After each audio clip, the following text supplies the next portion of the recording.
ہم 150 بسیں لے آئے تو ہمیں ان کے حساب سے روٹ نہیں دیے جاتے تھے. ظاہر ہے مجھے بڑی سخت پرابلم آتی تھی کہ بسیں میرے پاس تعداد میں موجود ہیں, میری بینکوں کی قسطیں چل رہی ہیں, میرے عملے کی مجھے تنخواہیں دینی ہیں, میرے بڑے مسائل ہو جاتے تھے کہ مجھے اور میں نے صبح گاڑی میں ڈیزل ڈلوا کے بس چلنی ہے, تو وہ میں 150 بسوں کا کیسے پریشر برداشت کرتی. بہرحال ہم چلاتے رہے, اس کے باوجود ہم نے بہت ہی مشکلات سے اور مصائب سے گزرے, مگر چلاتے رہے. مگر 2004 کے آخر میں حکومت پنجاب کی جو قانون سازی تھی جس کے تحت یہ آیا تھا, سپریم کورٹ نے وہ کہا کہ یہ ultra vires to the constitution ہے, اور سپریم کورٹ نے ان کو 4 مہینے کا ٹائم دیا حکومت پنجاب کو کہ یہ جو کمپنیز آپ لائے ہیں ان کے لیے متبادل آپ قانون سازی کیجئے.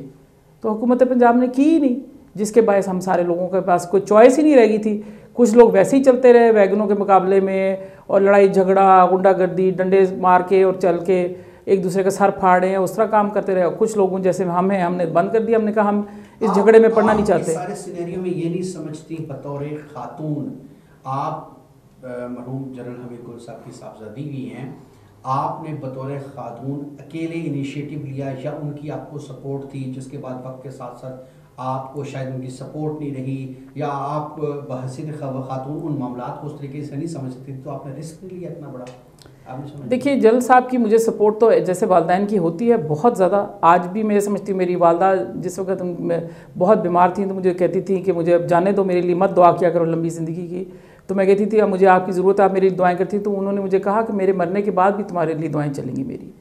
تو الحمدللہ مجھے اس طرح کا یہ نہیں ہے کہ میرے ماں اور جو میرے والد کی تربیت ہے, یہ جس طریقے سے میری پرسنالٹی ہے, مجھے پتہ ہے کہ میں عظمیٰ گل نہ ہوں اگر میں اس طریقے سے اپنے پہ کانفیڈنس ہے, اس پہ نہ مجھے یقین ہو کہ میں کام کر سکتی ہوں. میں نے کوئی پیسہ نہیں ڈبویا, میں نے کوئی غلط کام نہیں کیا, اور مجھے برٹش کاؤنسل نے میرے پوسٹرز بنا کے پوری دنیا میں بھیجے کہ میں دنیا کی واحد اربن ٹرانسپورٹ آپریٹر ہوں, اور وہ بھی پاکستان سے. مگر افسوس یہ کہ میرے اپنے ملک میں میرے ساتھ بہت زیادتیاں ہوئیں, مگر باہر دنیا میں مجھے بہت اپریشیٹ کیا جاتا ہے. تو اس یہ کہ عورت ہونا مردوں کے لیے بھی ٹرانسپورٹ کا شعبہ بہت مشکل ہے, عورت ہونے کے لیے بھی ہے, مگر یہ کہ جب سر پہ پڑتی ہے تو کرنا پڑتا ہے.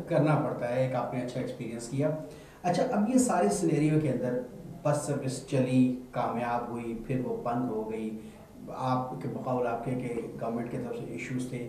اب اس سروس کے بعد آپ نے کوئی اس گورنمنٹ کے ساتھ ظاہر ایگریمنٹس کیے تھے, تو وہ آپ کے ساتھ جو لاسز ہوئے ہیں تو اس کے خلاف کو آپ نے انیشیٹو لیا, آپ نے کچھ؟ جی بالکل لیا, اور ہم نے گورنمنٹ کے اوپر, کیونکہ سپریم کورٹ نے حکومت پنجاب کی اس کی فالٹ بتائی اور کہا ان کی غلطی ہے, انہوں نے غلط قانون سازی کی ہے. سپریم کورٹ میں باقاعدہ 19 اکتوبر 2004 کو سپریم کورٹ نے ڈیسیجن دیا کہ حکومت پنجاب کی یہ فالٹی قانون سازی ہے, جس کے باعث ہم لوگ جس کے تھرو ہم آئے تھے, جو ہمارا معاہدہ تھا. تو انہوں نے حکومت پنجاب کو بلیم کیا. تو ہم نے پھر اس پہ اپنی سروس جب بند کی تو ان پہ کیس کیا کہ جی ہمارا تو قصور نہیں ہے, ہم اتنی بسیں لائے ہیں, ہم نے اتنی بینکوں کی ہماری لائبلٹیز بن گئی تھیں, اور ہم نے اتنا عرصہ چلایا ہے اور نقصان میں چلایا ہے, تو لہٰذا اس کے کمپنسیشن اور ڈیمیجز آپ ہمیں ادا کریں. اور چونکہ یہ 5 سال کا بھی جو پیریڈ تھا اس میں بھی بہت زیادہ تنگ کیا تھا گورنمنٹ آف پنجاب, چونکہ وہ ہمارے لیے تو کانٹریکٹس بنے ہی نہیں تھے, تو ان کو لگا کہ پاکستانیوں کو ہم نے بہت ہی زیادہ بینیفٹ دے دیے ہیں, تو اس میں بھی لوگوں کا رویہ ہمارے ساتھ بہت ہی ناپسندیدہ تھا, تو بہت تنگ کیا, بہت مشکلات سے گزرے. جی تو مجھے عدالت سے 2 ارب روپے کی ڈگری میرے فیور میں ہوئی ہوئی ہے, اور پچھلے 6 سال سے ہم اس ڈگری کو لے کے پھر رہے ہیں. ہائی کورٹ میں اپیل کی ہوئی ہے, اور مگر اس کے باوجود وہ گورنمنٹ اپیل نہیں چلنے دی تھی. ایک سنگل ہیئرنگ بھی آج تک نہیں ہوئی. جدول صاحب, آپ سے جاننا چاہوں گا, آپ چونکہ واران ٹورس کے لیگل ایڈوائزر بھی ہیں, آپ تھوڑا سا اس حوالے سے بتائیے گا کہ یہ جو سارا انہوں نے بتائی ہے سچویشن, اس کے اندر یہ 2004 میں سپریم کورٹ میں بھی چلے گئے, سپریم کورٹ نے ڈکلیئر کر دیا پنجاب گورنمنٹ کو کہ وہ قصوروار ہیں, تو پھر پنجاب گورنمنٹ کے خلاف اس وقت کوئی ایکشن لیا گیا؟ جی بیسیکلی یہ تھا کہ یہ فرسٹ ایگریمنٹ جو ہوا تھا وہ 1999 کو ہوا تھا پنجاب گورنمنٹ سے. اس کے بعد یہ ہوا کہ مشرف نے ٹیک اوور کر لیا. جب جنرل مشرف نے ٹیک اوور کیا تو انہوں نے یہ ہمارے کانٹریکٹ کو روک دیا. اس کے بعد دوبارہ مشرف گورنمنٹ میں پنجاب گورنمنٹ کے ساتھ ہمارا نیا ایک ایگریمنٹ ہوا. اس نئے ایگریمنٹ کے تحت دوبارہ 2000 میں یہ ٹرانسپورٹ سٹارٹ ہوئی. 2005 میں جنرل مشرف نے یہ ٹرانسپورٹ دوبارہ بند کر دی. اس دور میں جب بند ہوئی, اس وقت بند ہونے کے بعد 2005 میں ہم لوگوں نے ڈیمیجز کا سوٹ فائل کیا پنجاب کورٹ کے اندر کیا کہتے ہیں, کیا کلیم کیا کرتے ہیں, پرابلم کیا تھی, کیوں سروس بند کرتے ہیں جب پبلک کو فائدہ ہو رہا ہے؟ بیسیکلی یہ تھا کہ جو کانسٹیٹیوشن انہوں نے اس وقت آرڈیننس بنایا تھا اسی کو الٹرا وائرس جب قرار دے دیا گیا سپریم کورٹ سے, اس میں کسی بھی ٹور آپریٹر کا کوئی فالٹ نہیں تھا, وہ فالٹ بیسیکلی پنجاب گورنمنٹ کا تھا. اس وجہ سے جب اسی بیس پہ ہم لوگوں نے جب کیس فائل کیا تو فالٹ بیسیکلی اس میں کافی سارے ایگریمنٹس ایسے تھے کہ امینڈمنٹس ایسی تھی, امینڈمنٹس کو الٹرا وائرس انہوں نے لاء میں کوئی لکھا ہوا تھا کہ پنڈی اسلام آباد کے درمیان سروس نہیں چل سکتی, بس سروس یا ایسی بڑی سروس نہیں چل سکتی, کوئی چھوٹی گاڑیاں چلائی جائیں, اس میں جو اسپیشل ایگریمنٹ تھا بیسیکلی اس سے پہلے کے ایگریمنٹس مختلف تھے. یہ جو ایگریمنٹ ہوا تھا اس ایگریمنٹ میں انہوں نے, کیونکہ اس سے پہلے اس طرح کی سروس چل نہیں رہی تھی, جو G T S service Pindi میں چل رہی تھی وہ گورنمنٹ کے تھرو آپریٹ ہو رہی تھی, وہ گورنمنٹ کے لاز اس پہ لگتے تھے, تو کیونکہ گورنمنٹ اس سے بیئر نہیں کر پا رہی تھی تو انہوں نے اس لیے پرائیویٹ لوگوں کو انویٹیشن دیا کہ آپ آئیں اور آپ آگے کریں. جی اس میں جو کچھ ایسی شک تھی جن کو آنریبل سپریم کورٹ نے اس وقت الٹرا وائرس قرار دے دیا, جس میں کافی سارے وہ پروسیجر کو انہوں نے کہا کہ یہ پروسیجر پراپرلی لافلی اڈاپٹ نہیں کیے گئے اور ان پروسیجرز کے اگینسٹ گئے. لیکن بیسیکلی اس میں کسی بھی ٹور آپریٹر کا کوئی قصور نہیں تھا, امینڈمنٹ کرنی, قانون بنانا وہ تو گورنمنٹ کا فالٹ تھا وہ جی دوبارہ, لیکن وہ یہی میلا فائڈی تھی. بہت سارے پاکستان کے آئین کے اندر ایسے قوانین ہیں, لوکل لاز ایسے بنے ہوئے ہیں جس کے اگینسٹ جا رہے ہوتے ہیں اس کے لیے آنکھیں بند کر لی جاتی ہیں, تو یہاں پر بھی اگر پبلک کے فائدے کے لیے آنکھیں بند کر لی جاتی تو اس میں کوئی حرج نہیں تھا. بیسیکلی جو جنرل مشرف کا جنرل حمید گل صاحب سے ایشو تھا وہ انہیں اپنے تابع کرنا چاہتے تھے, وہ تابع کر نہیں پا رہے تھے, وہ ان کی اپنی ایک آئیڈیالوجی تھی, وہ اسی پہ کام کر رہے تھے. اس وجہ سے ہمیں پنجاب گورنمنٹ کو روکا گیا کہ وہ دوبارہ قانون سازی ہمارے لیے نہ کریں. ہماری کیونکہ ایک ہیوج انویسٹمنٹ تھی, اسی وجہ سے 2005 میں جب یہ ایک کیس ہماری طرف سے فائل ہوا, ایک کیس ضلعی گورنمنٹ کی طرف سے فائل ہوا. اب 2014 میں وہ 9 سال کے بعد کیس ڈیسائیڈ ہوا اور 2 ارب روپیہ ہمارے فیور میں ڈگری ہوا, اور جو ضلعی گورنمنٹ کا کیس تھا وہ ڈسمس کر دیا گیا. اس کے اگینسٹ ضلعی گورنمنٹ چلی گئی ہائی کورٹ میں, تو ہم بھی ان ڈیمیجز کو انکریز کرنے کے لیے ہم بھی ہائی کورٹ میں گئے. اب 2014 سے اس وقت تک اب وہ کیسز پینڈنگ ہیں ہائی کورٹ میں, 15 سال ہو گئے ہیں اس لیٹیگیشن کو. جی اسی میں اسٹیٹس بیسیکلی اب ایک کنسیپٹ ہمارے ہاں, تو یہ ایک بری بات ہے کہ ہم سنتے ہیں, سنی سنائی پہ آگے بڑھا دیتے ہیں. بیسیکلی ہماری طرف سے کوئی اسٹیٹس کو نہیں تھا, یہ اسٹیٹس کو پنجاب جو ضلعی گورنمنٹ گئی ہوئی تھی ہائی کورٹ میں, ہائی کورٹ نے ان پہ اسٹیٹس کو دیا تھا کہ ہماری جو بسز کھڑی ہیں 150 بسز ہماری دونوں ڈیپوز میں کھڑی ہیں, اور وہ بسز بالکل تباہ ہو گئی ہیں, ان کے پرزے تک لوگ چوری کر کے لے گئے ہیں, کیونکہ وہ 2018 میں زبردستی جب ضلعی گورنمنٹ نے قبضہ کر لیا اس پہ, تو اس کے بعد ہماری سیکیورٹی وہاں پہ نہیں رہی.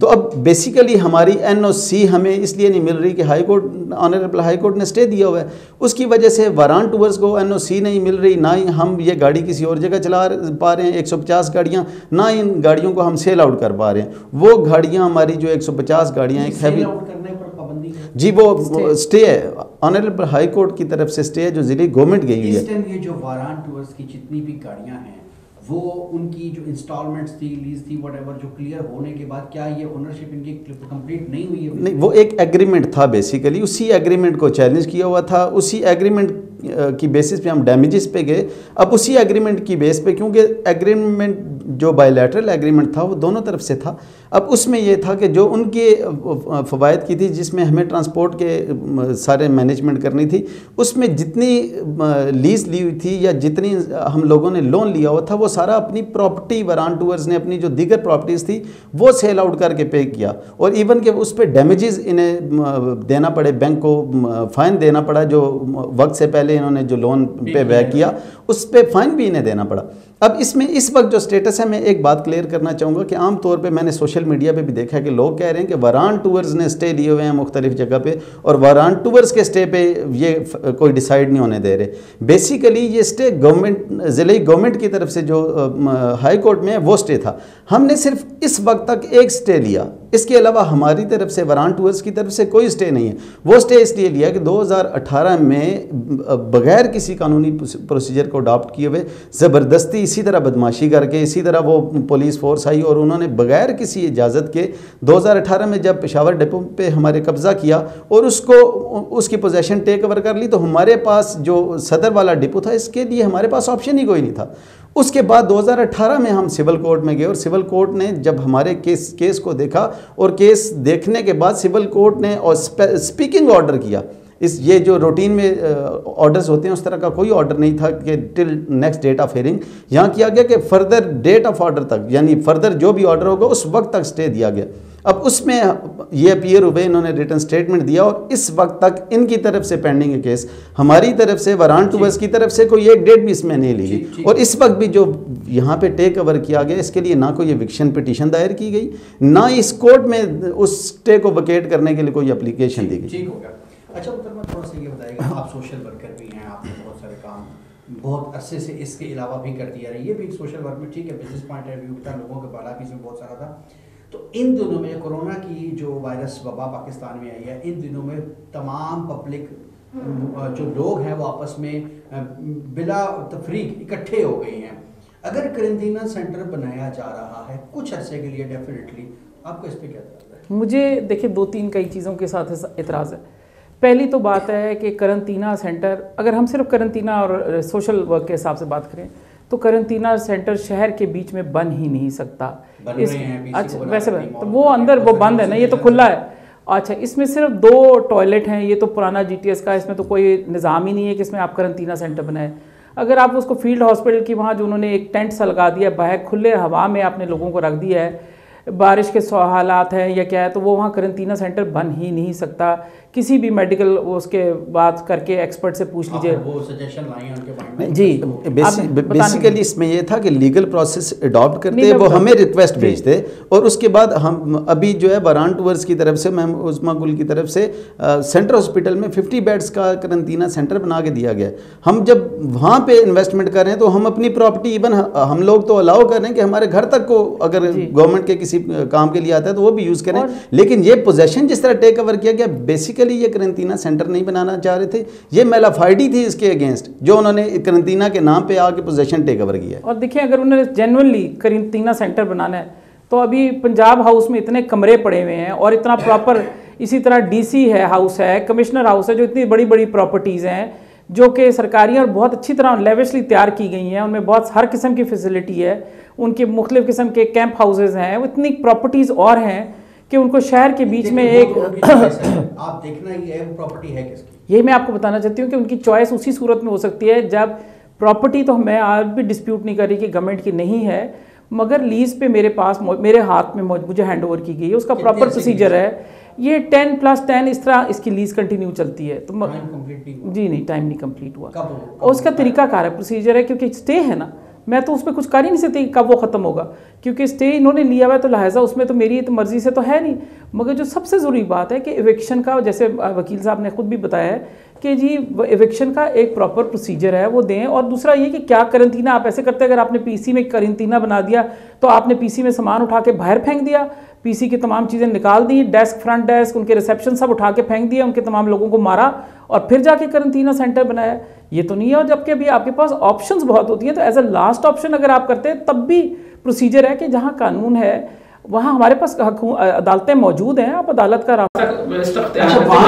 ایسی کچھ چیزیں دیکھنے میں یعنی سوشل میڈیا کے اوپر کہ وہاں پہ آپ نے جو ڈیپو ہے, جو اسٹاپ ہے واران ٹورز کا, وہاں پہ کچھ آپ نے اور بزنس اسٹارٹ کر رکھے ہیں, اور وہاں سے آپ اس کی اچھی گورنمنٹ کی پراپرٹی سے آپ ارننگ کر رہی ہیں, تو یہ آبجیکشنیبل نہیں ہے؟ جی یہ بالکل آبجیکشنیبل ہے. اور آپ اگر دیکھیں پیچھے پورے واران ڈیپو کے اندر چکر بھی لگا کے دیکھ لیجئے, ایک کھوکھا, ایک ہاکر, کبھی ایک موچی تک کو میں نے اپنے گیٹ تک کے آگے نہیں بیٹھنے دیا کہ کل کو لوگ کہیں گے شاید پیسے لے کے کسی کو بٹھا دیا. میری والدہ کی طبیعت بہت خراب تھی, میرا رانیہ مال میں میں نے باقاعدہ شو روم لیا تھا, میرے پاس تصویریں ہیں, کانٹریکٹ موجود ہے, لوگ وہاں وزٹ کرتے رہے ہیں. میں نے والدہ کی جب طبیعت بہت زیادہ خراب ہو گئی تو میں نے سارا کام بند کر کے تمام سامان وہاں سے اٹھا لیا. تو 3-4 میرے پاس ڈیسک وہ جو ٹیبلیں تھیں جو بچ گئی جو میں بیچنا چاہتی تھی وہ نہیں بک رہی تھی وہ اٹھا کے وہاں رکھی, اور بینرز وغیرہ جو بورڈز وغیرہ لگے تھے وہ اٹھا کے وہاں رکھے. وہاں آسان بات ہے نا, یہ سب الزام لگانا تو بہت آسان ہے. وہ کوئی بتا دے کہ وہاں کوئی وہاں گیا ہے اس نے کوئی چیز خریدی ہے یا کوئی ایسا موقع ہے. اسی طرح پیٹرول پمپ پہ بھی میرے پہ الزام لگایا کہ جی پیٹرول پمپ چل رہا ہے. پیٹرول پمپ تو تھا ہی کبھی نہیں. ایک ہمارا پمپ لگا ہوا تھا جو کہ جی ٹی ایس کے زمانے سے 100 نمبر لائسنس کے اوپر اسی وارانٹ ٹورز کی جو سٹاپ اس کے اندر دونوں ڈیپوز کے اندر تھے اور اندر کر کے لگے ہوئے تھے وہ یوز کے لیے, جیسے کمپنی کے اپنے یوز کے لیے. میں پی ایس او سے باقاعدہ فیول لیتی تھی جب میری بسیں چل رہی تھی. اور بہت آسان کام ہے کہ پیٹرول پمپ چلانا تو کوئی بات نہیں ہے, مگر یہ کہ کہیں سے پیٹرول بھی تو آتا ہوگا نا. تو وہ میں تو ثابت کر سکتی ہوں کہ میں نے 2005 کے بعد وہاں پی ایس او سے کبھی پیٹرول ہی نہیں لیا. تو یہ, اور پھر دوسری بات ہے کہ پیٹرول پمپ اگر کمرشل یوز کے لیے ہو تو وہ اس کے لیے الاؤڈ نہیں ہے. مگر اگر میرے ہم اپنی بسوں کو جس وقت ریفیول کرتے تھے, مگر 2005 کے بعد بسیں نہیں چلی تو ریفیول ہی نہیں ہونا تھا, تو ہمیں پیٹرول پمپ کی ضرورت ہی نہیں تھی. وہاں پمپ کبھی لوکل اپنے یوز کے لیے استعمال ہوا ہے مگر اب نہیں ہے, وہ بھی لائسنسڈ ہے پراپر. جی پراپر 100 نمبر اس کا لائسنس نمبر میں بتا رہی ہوں, پی ایس او کے نام سے ہے, پی ایس او کے ریکارڈ سے نکلوا لیں کہ میں اوور 10,000 لیٹرز پر ڈے کی کنزمپشن کرتی تھی اور میرے پاس, اور 2005 کے بعد میں نے نہیں فیول لیا. صحیح ہو گیا, ٹھیک ہو گیا. اچھا جدون صاحب, تھوڑا سا ہمیں آخری لمحات کی طرف جانے پڑ رہے ہیں, تھوڑا سا بتائیے گا 2 ارب روپے کی ڈگری ہو چکی ہے تو عدالتیں اس قدر بے بس ہیں کہ 2014 سے لے کے اب تک 2020 6 سال میں کوئی ان کا ریویو نہیں کیا جا رہا, یا ان کی سنوائی نہیں ہو رہی, یا ان کو بینیفٹ نہیں دیا جا رہا, الٹا قبضے والے جا رہے ہیں. یہ ہماری بدقسمتی, وہ کہتے ہیں کہ اس کو چھٹی نہ ملی جس نے سبق یاد کیا. وران ٹورز کی جو سب سے بڑی خوبی ہے وہ یہ کہ وہ کبھی بھی لا کے بیونڈ نہیں جاتے.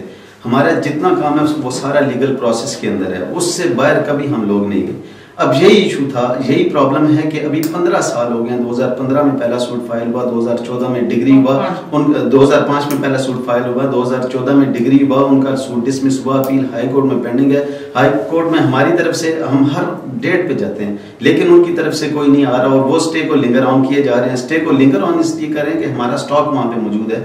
اب بیسیکلی یہ تھا کہ اس وقت جو مشرف نے یہ پالیسی اڈاپٹ کی تھی کہ نہ ہماری بسیں وہاں سے سیل ہو چکے نہ وہ چل سکیں. اب ہمارا ایک طرف تو بزنس ہمارا کولیپس کر گیا, دوسری طرف جو ہمارا اپنا سٹاک ہے وہ وہاں پہ کروڑوں کے حساب سے سٹاک پڑا ہے. ابھی بھی جو پوزیشن ٹیک اوور کیا تو وہ سارا سٹاک وہاں سے اٹھا کے لے گئے ہیں. ابھی تک ہمیں نہیں پتا کہ وہ سٹاک کس جگہ گیا. اب اس کے لیے ہم لیگل ریمیڈیز کریں گے. ہمارے پاس بدقسمتی سے اور کوئی سولوشن بھی نہیں ہے کہ ہم کچھ اور کر سکیں. اب آپ کے پاس کیا سجیشن ہے کہ یہ ساری چیزیں ہوں گی, پوزیشن آپ سے لے لیا گیا ہے تو آپ کیا کریں گے, آپ کے پاس کیا رائٹس ہیں؟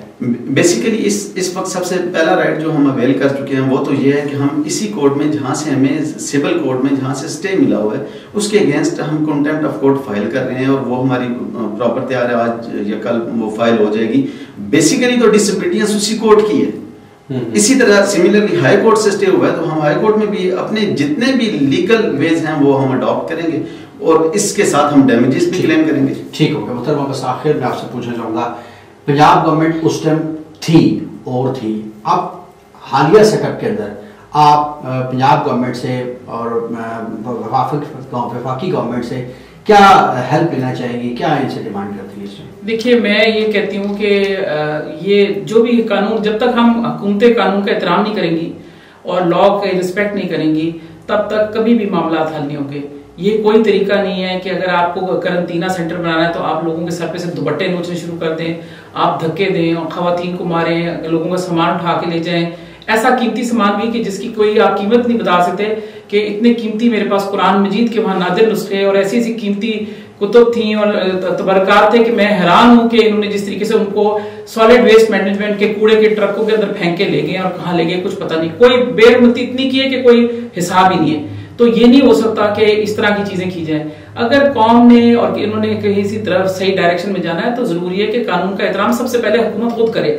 جب تک حکومت نہیں کرے گی آگے لوگ تو ہر وقت اپنے مفاد کے لیے ذاتیات پہ دیکھتے ہیں. میں تمام وفاقی حکومت سے بھی اور پنجاب حکومت سے بھی خاص طور پہ, کیونکہ میں چیف منسٹر پنجاب سے اپیل کرتی ہوں اور وفاقی حکومت سے اور آرمی چیف سے بھی اپیل کرتی ہوں کہ مجھے یہ قانونی جنگ ہے.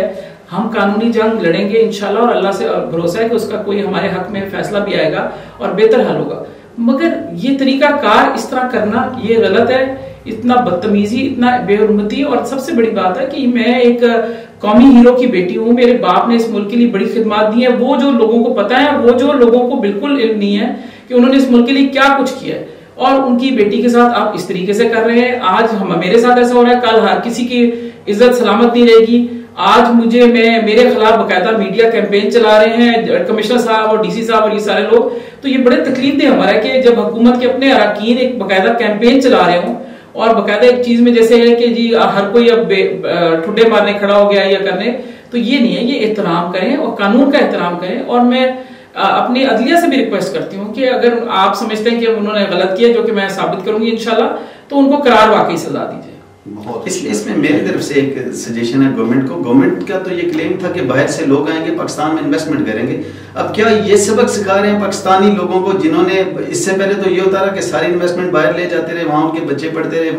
اب جو لوگ پاکستان میں رہتے ہیں، پاکستان سے محبت کرتے ہیں اور اپنی انویسٹمنٹ، اپنی اولاد اور اپنے مال کو پاکستان پہ ہی لگانا چاہتے ہیں، تو ان لوگوں کو آپ اس وقت لوگوں کے لیے نمونہ بنا رہے ہیں کہ تاکہ باقی لوگ بھی نہ ہیں. اس پہ ذرا غور کرے گا. ٹھیک ہو گیا. آپ دونوں مہمانوں میں تشریف آنے کا بہت شکریہ. جی ناظرین، آپ نے بات سنی واران ٹورز کی بانی چیئرپرسن محترمہ عظمیٰ گل صاحبہ کی، اور ان کے ساتھ واران ٹورز کے لیگل ایڈوائزر افضل خان جادون صاحب نے ساری ڈیٹیلز ایکچوئل سینیریو ڈسکس کیا کہ کیا ایکچوئل حالات و واقعات تھے اور کیا ان کی ڈیمانڈز تھیں اور کیا وجوہات تھیں یہ بس سروس بند ہونے کی. اور پریزنٹ سچویشن کے اندر government of Pakistan, government of Punjab کس طریقے سے قانون کا مذاق بنا رہی ہے، یقیناً قابل مذمت ہے. ایسا نہیں ہونا چاہیے. ان کی ڈیمانڈ ہے کہ جو ہے قانون کے مطابق ہے، اگر وہ غلط ہے تو ان کے خلاف کارروائی ہو، اگر یہ غلط ہے تو ان کے خلاف یقیناً کارروائی ہونی چاہیے. اس کے ساتھ اجازت دیجیے، اگلے پروگرام میں پھر ملاقات ہوگی. اللہ حافظ.